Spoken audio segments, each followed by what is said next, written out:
From the Hussman School of Journalism and Media at the University of North Carolina at Chapel Hill, covering the full range of Tar Heel athletics. This is Sports Extra.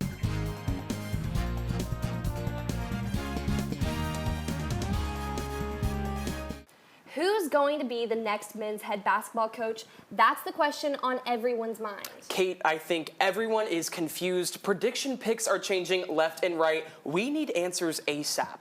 Good morning and welcome to Sports Extra. I'm Kate McCullough. And I'm Champ Lyerly. Let's send it over to our men's basketball analyst, Alden Archdeacon, to learn more about the latest news surrounding the search for UNC's next men's head basketball coach. Yeah, thanks, Champ. Look, there's still no hire as of yet, but disappointing news about who's not going to be the next head coach for Carolina. It's this guy, Tommy Lloyd. A lot of people liked him a lot. They thought he was going to be the next guy in Carolina blue on the sidelines. Checked all the boxes, but he ultimately is staying with Arizona, signed an extension, and really utilized Carolina pursuing him to get more money from the Wildcats. So the question is, who else is on that same caliber of coach as Tommy Lloyd? And there are two names that come to mind. It's Dusty May and it's Billy Donovan. And Dusty May just last night said he is not looking to leave Michigan. He's not pursuing any other job. So it's highly unlikely that UNC can make any sort of pursuit after May. So all eyes are on Mr. Donovan, Billy Donovan, at the Chicago Bulls. And the thing is, if the Heels want him, he will not entertain any job offer or talk until after the NBA season is over, which ends in 1 week from now. So they got to be patient if they really want Billy. So the question becomes, who else are they going to look at? Who are the people that are sort of the B-list coaches? And these are what I'm calling Alden's audibles, the guys you don't think of right off the bat, but would still be solid coaches for the Heels. It's Mark Byington at Vanderbilt, Grant McCasland at Texas Tech, and then Ben McCollum at Iowa. All these guys would be solid hires, not out of the park home run ones, but they would still be really good. Issue is they all have some cons that come with them. These two guys, massive buyouts, $10 million plus. If the Heels wanted them to come to Chapel Hill, they'd have to pay a lot for them.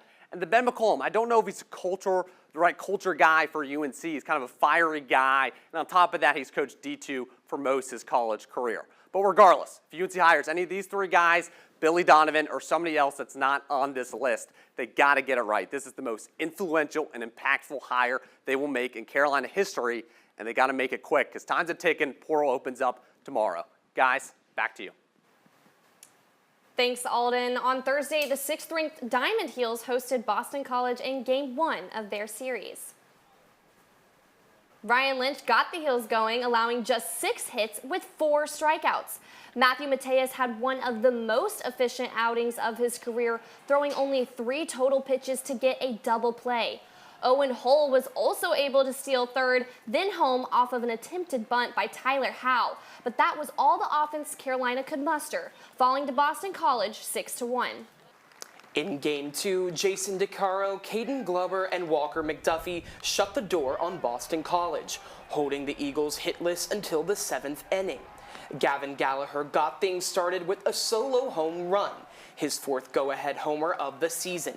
Jake Schaffner kept the momentum going with a triple and a double. The Heels evened the series with a 5-2 victory. In Game 3, Gavin Gallagher lined a single to left and Macon Winslow followed with a double deep to left, putting the Heels up 3-1 in the 3rd inning.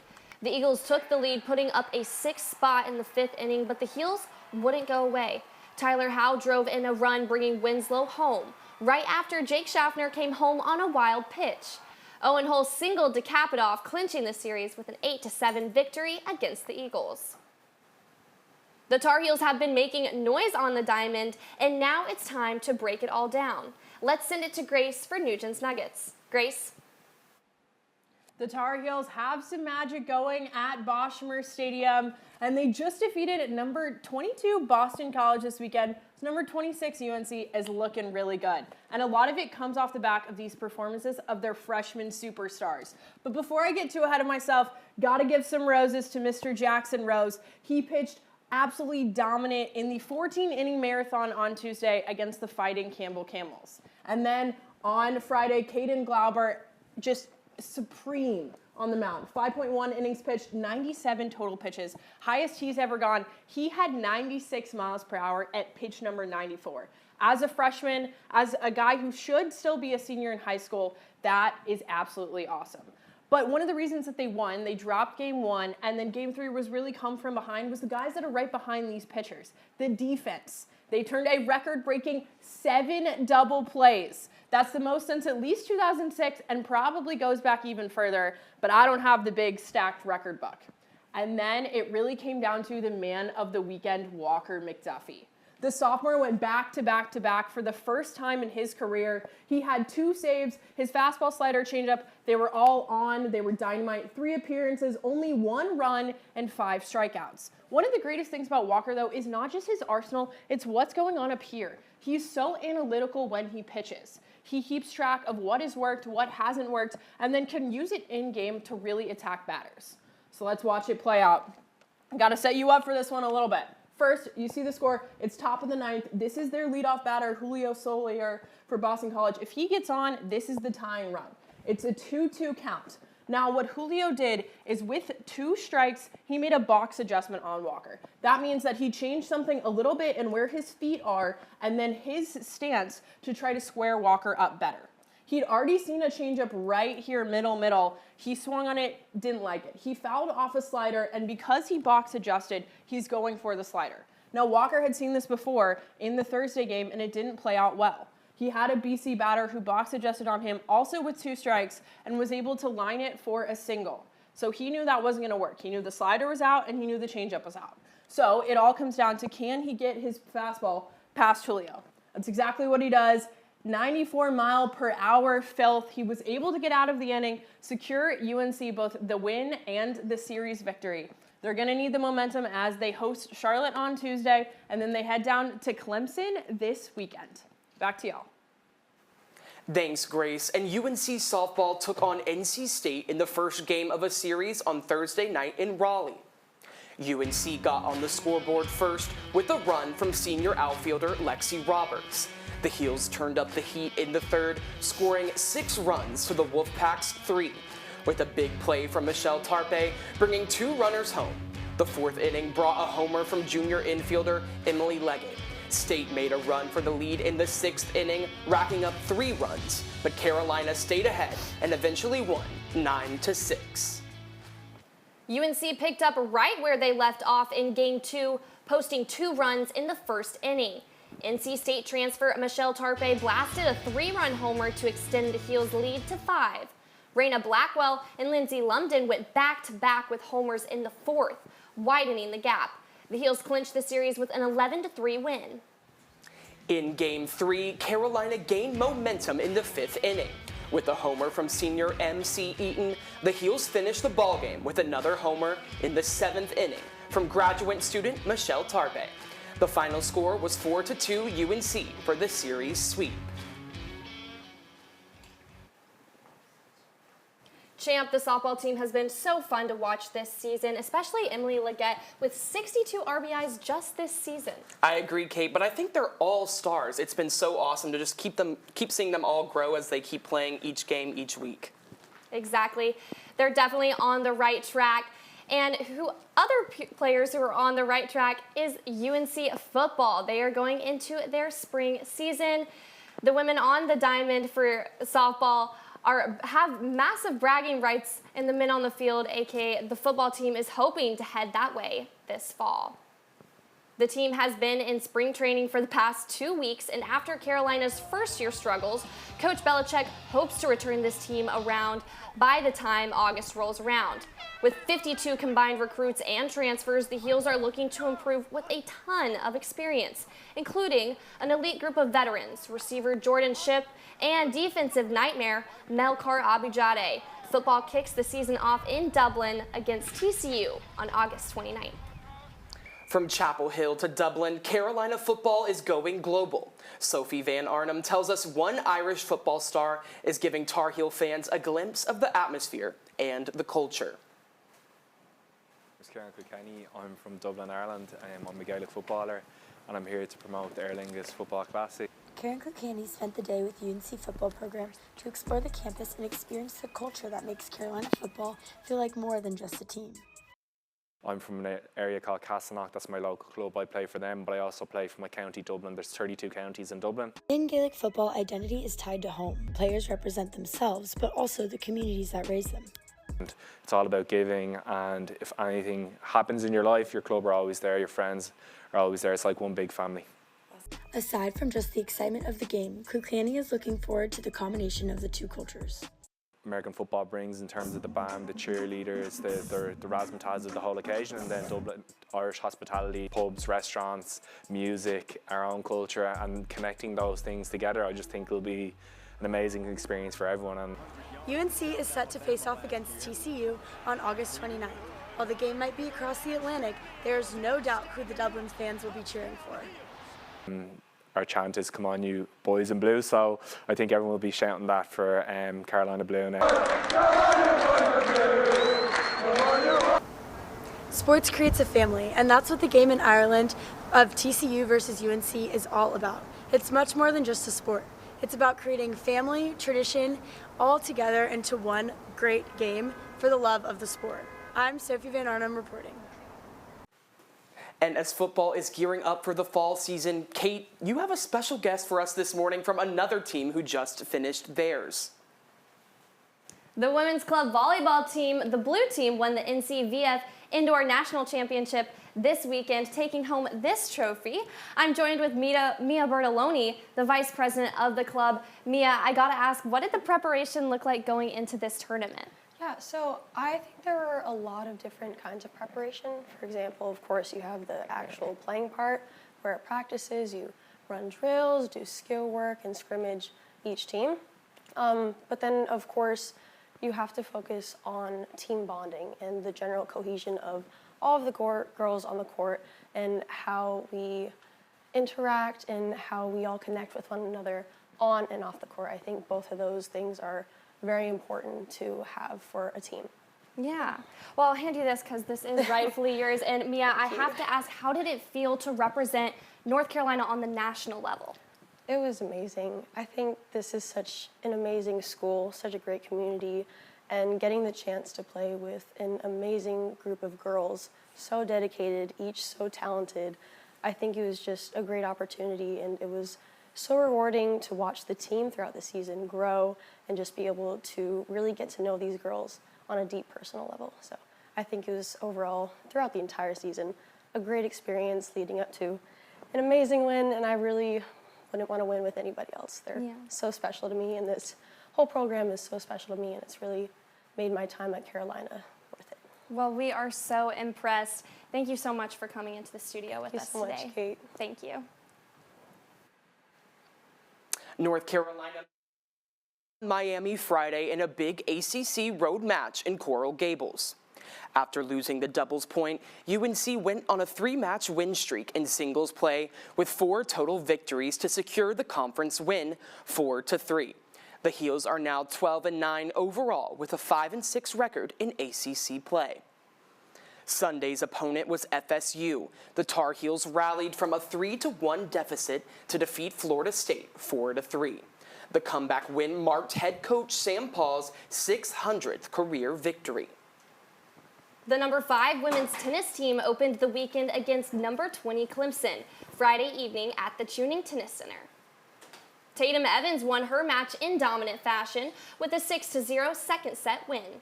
Reese Brantmeyer went on to clinch UNC's 4-1 victory over the Tigers, bringing UNC its 8th win of the season. And on Sunday afternoon, women's tennis was back at it, welcoming Georgia Tech back at Tuning Tennis Center for a senior night showdown. Theodora Radman had the most dominant singles performance, winning in straight sets without allowing more than 1 point from her opponent in each set. The Heels swept the Yellow Jackets 4-0, securing their 9th ACC win of the season and keeping their undefeated home win streak alive. After losing star players Kate Fossey, Olivia Thomas, and Tessa Della Rose, UNC women's soccer has spent the offseason finding a new groove. Here's Cooper Hall. The 2026 UNC women's soccer roster boasts 9 new players, including transfers Lila Bloom, Izzy Stratton, and Summer Denigan, and freshman Callie O'Neill. With so many newcomers, head coach Damon Nahas has been utilizing every minute of spring training. How do we find that balance of being highly competitive, wanting to learn, and enjoying while we do that? First, this offseason has emphasized the players as people and the importance of developing camaraderie. The biggest thing is just building connection amongst them, building relationships and partnerships and getting understanding of them finding their role and their place within the group. Bella Gattino said she and her teammates have been intentional about spending time with each other, and the connections they've formed have started to shine through in their performance.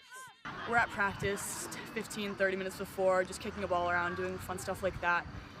There really just is always such an emphasis on the people aspect of this, so I think it just comes naturally where we all just want to connect with one another. More than building chemistry with each other, new and returning players alike have brought the heat during off-season training, strengthening their leadership off the field and stepping up their game on the pitch. Our depth has potential of being extraordinary, so it's going to be an environment where they got to compete and perform, and they're going to get their opportunity, and what they do with it is really going to be up to them. With a little more than 4 months left in spring soccer before the Heels kick off their season right here at Dorrance Field in the fall, Nahas and his players are feeling positive. I think the greatest thing is that this group is deep, full of potential, full of personality. They have a good time, and they're full of expectations and standards for themselves, which is exactly why we brought them here. I think we have the pieces to have so much success, and it's just up to us to embrace the grind and expect things to not go our way and embrace the adversity and just have the mindset that we're going to do anything we have to do to go out there and win. I'm Cooper Hall, reporting. Women's soccer will play Liberty in a spring scrimmage at Finley South Field on April 19th. Second-ranked men's lacrosse brought the intensity and physicality when the Heels battled number 3 Syracuse on Saturday. It was close, but the Heels managed to end the first quarter with 2 straight goals, one from Peter Toman and one from Ty English.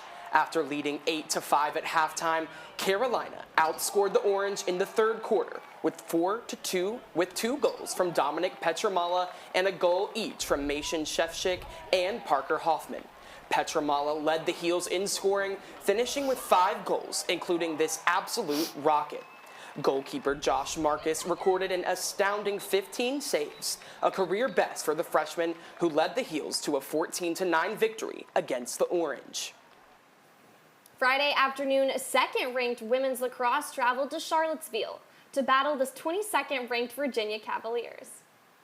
Chloe Humphrey got the party started, sneaking around the goalie for her first goal, and Darcy Felter added 2 early scores, including this give and go in the first quarter. The rest of the contest was more of the same, led by 7 goals from Humphrey, headlined by this solo run and finish. Darcy Felter bagged 4 of her own as the Heels picked up a statement road victory, 19-4. Now let's take a closer look at all things women's lacrosse. Alex, how did the Heels do so well in Charlottesville? Thanks, Kate. Turns out the Heels' anger from the Northwestern loss wasn't quite expended against ECU just last week. And on Friday, the Heels exploded for a 15-goal win against the Cavaliers on Friday, their largest road win margin against a top 25 team by a whopping 7 goals. But who's this here behind me? This is Betty Nelson. Today, I want to focus on UNC's defense, specifically goalie Betty Nelson. The sophomore had 6 saves and a .75 save percentage, which helped North Carolina hold Virginia to just 2 goals in the first half of action. So let's take a look at Nelson and the defense's success on Friday. So here we're going to see one of her saves. We have a Virginia player is looking for the shot. She's shot hunting. She's looking. She makes the shot. And see, look, we see Nelson comes across. She flips that stick a little bit. Let's take a look, another look at that. She flips the stick, boom, deflects it, and then we have Brooklyn Walker-Welch coming over to collect it. And then here we have one of UNC's 15 turnovers forced on the day for the Cavaliers. So we have a Cavalier who is running over across the goal. She's looking for somewhere to pass it, and here we have everyone's caught up in the middle here, but we can see here number 41 on Virginia is making herself available. So she spots her, she looks to make the pass, but who's this right here? That is Kaylee Harden, who is running right into that passing lane, and boom, she extends, makes that catch, and it is off to the races. And again, UNC was able to force 15 turnovers on the day in order to gain as many possessions as possible for those 19 goals. And here we'll look at another one of Nelson's saves at the end of the first quarter. So again, we have the Cavalier. She's looping around the side, and she passes it back, and we see here she kind of gets trapped behind the goal. She really doesn't have an option, so she kind of decides to take it herself, and we see Harden there. She's, again, at the scene of the crime defensively. She really pressures her. She tries to make the shot, and again, it's first deflected by Harden, then by Nelson, and out of bounds for to keep Virginia from scoring. And again, UNC's flashy offense, again with those 19 goals, really stole the spotlight in this game, but holding the Cavaliers to a season-low 4 goals in this tough road matchup was the true key to staying in it. And much of this defensive success made up for the lack of draw controls by UNC. You can see Virginia had 17, UNC only had 8. So that'll be an issue to keep an eye on for the rest of the season, but UNC was able to get the victory on Friday. Back to you guys at the desk. Thanks, Alex. The defense does seem to have locked in after that loss to Northwestern. During the weekend, the women's rowing team sent 5 boats to the Ohio State Regatta. The 3v8 boat was the standout, taking first place in Friday and Saturday's races. The Heels will host the Lake Wheeler Invitational in Raleigh from April 24th to the 25th. The Gym Heels traveled to Baton Rouge Thursday for NCAA regionals. Carolina struggled early on bars and vault, but bounced back with its highest score of the night on floor. Despite a strong finish, the Heels fell short of the top 2, ending their season. Now it's time for the play of the week. We start on the lacrosse field. Darcy Felter shoots right from underneath the goalie, capping a dominant performance. Junior infielder Emily Leggett hit a no-doubter to left that blew the game wide open in the 4th inning. Vote on our Instagram for your favorite play of the week, and on Friday, we'll reveal your pick. The men's golf team traveled to Augusta this weekend for the Augusta Haskins Award Invitational. Carolina cruised to a team win, holding a commanding lead across 3 rounds and finishing 54 under. UNC Sahan Sadhu tied for first at 15 under, with 2 other Tar Heels in the top 5. The women's golf team hit UNC Fenley Golf Club for the Carolina Challenge Cup on Saturday. In the 36-hole event, Inez shot the lowest round of the day with 65 and ended in 2nd place among individual players with 3 under 137. 4 other Tar Heels joined her in the top 10. Marie Prats-Rigual placed 7th with an even par 40. Reagan Sutherland and Helen Young tied for 8th at 1 over 141. And Grace Reitenauer tied for 10th at 2 over 142. These stellar performances secured a 2nd place finish for the Heels. UNC track and field competed in the Verticlassa meeting in High Point on Thursday and Friday. Miles Scott set a personal record and won the hammer throw with a throw of 56.05 meters. Spencer Young also set a personal best of 49.25 meters to win the women's javelin throw on Friday. Killian Fahey and Trevor Pascal placed 1st and 2nd in the 400 meters. Elia Berry won the 100-meter hurdles with a facility record of 13.22 seconds. Champ, it was a strong weekend for the Tar Heels on the track. That's right, Kate. And now one of our own is stepping onto the track and into some serious competition. Now let's throw it over to our reporter, Reed Weichel, live at the Finley Fields outdoor track.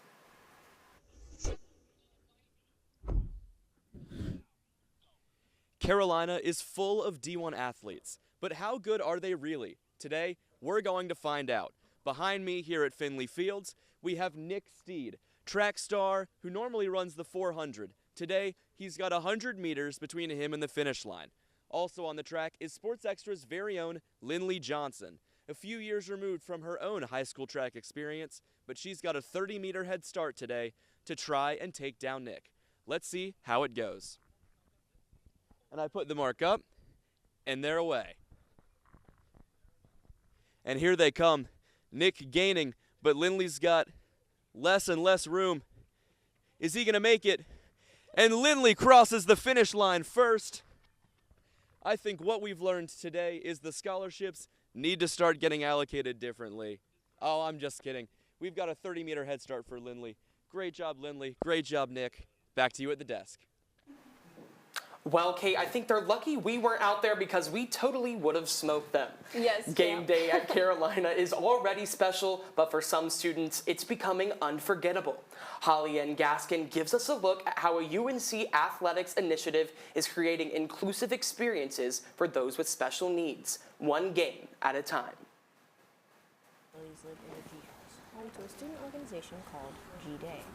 The G-Day Cup is a place where people can come to if it's an inclusive club. Yeah, exactly. So like we bring people like UNC students and community members with disabilities together to go to UNC sporting events primarily. The G-Day Club also holds many other different kinds of community gatherings, from bocce ball days to photography workshops. We can afford the where is it?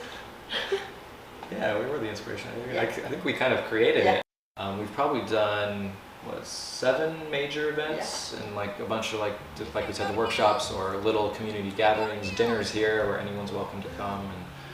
And yeah, it's been really fun, like building it and seeing it grow and seeing people how it impacts them. The G-Day Club shows just how magical Carolina athletics really are and has created a welcoming, accessible space for Tar Heel fans of all abilities. My name's Holly Ann Gaskin, reporting.